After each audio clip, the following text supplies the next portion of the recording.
ಗೌರವಾನ್ವಿತ ರಾಜ್ಯಪಾಲರನ್ನು ಭೇಟಿ ಮಾಡಿ ಕರ್ನಾಟಕದಲ್ಲಿ ಆಡಳಿತ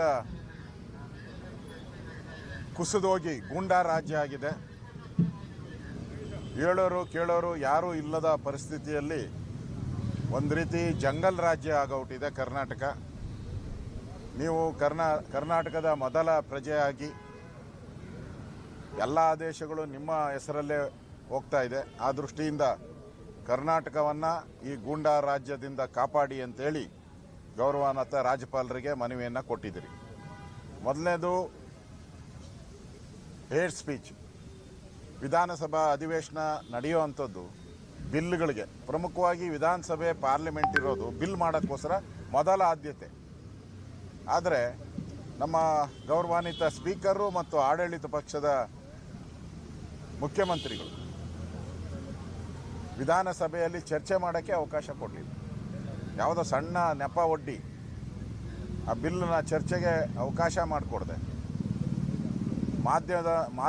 ಮಾಧ್ಯಮ ಮತ್ತು ಸೋಷಿಯಲ್ ಮೀಡಿಯಾ ಜನಗಳು ಯಾವುದೇ ವಿಚಾರ ಮಾತಾಡಿದ್ರೂ ಅವ್ರ ಮೇಲೆ ಕೇಸ್ ಹಾಕ್ಬೋದು. ಅಷ್ಟು ಕಾನೂನುಗಳನ್ನು ತಂದಿದ್ದೀರ.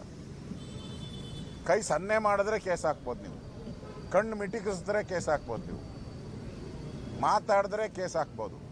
ಆ ರೀತಿಯಾದಂಥ ಎಮರ್ಜೆನ್ಸಿ 1975ನೇ ಇಸ್ವಿಯಲ್ಲಿ ಎಮರ್ಜೆನ್ಸಿ ತಂದಾಗ ಇಂದಿರಾ ಗಾಂಧಿಯವರು ಯಾವ ಕುತಂತ್ರವನ್ನು ಮಾಡಿದರು, ಅದೇ ಕುತಂತ್ರವನ್ನು ಸಿದ್ದರಾಮಯ್ಯನವರ ನೇತೃತ್ವದಲ್ಲಿ ಇವತ್ತು ಮಾಡ್ತಾ ಇದ್ದಾರೆ.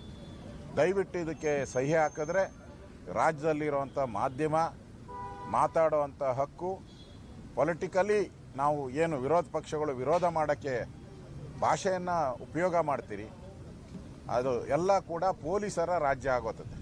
ಪೊಲೀಸರು ಸರ್ಕಾರದ ಚಿತಾವಣೆ ಮೇಲೆ ಯಾರ ಮೇಲೆ ಬೇಕಾದರೂ ಕೇಸ್ ಹಾಕ್ಬೋದು, ಎಲ್ಲರನ್ನೂ ಜೈಲಿಗೆ ಕಳಿಸ್ಬೋದು.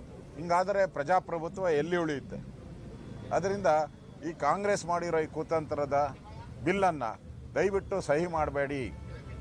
ಇದು ರಾಜ್ಯಕ್ಕೆ ಮಾರಕವಾದಂಥ ವಾಕ್ ಸ್ವಾತಂತ್ರ್ಯವನ್ನು ಕಸಿದುಕೊಳ್ಳುವಂಥ ಒಂದು ದುರುಳ ಬಿಲ್. ಈ ದುರುಳ ಬಿಲ್ಲನ್ನು ದಯವಿಟ್ಟು ಸಹಿ ಮಾಡಬೇಡಿ ಅನ್ನೋ ವಿನಂತಿಯನ್ನು ಮಾಡಿದ್ರಿ.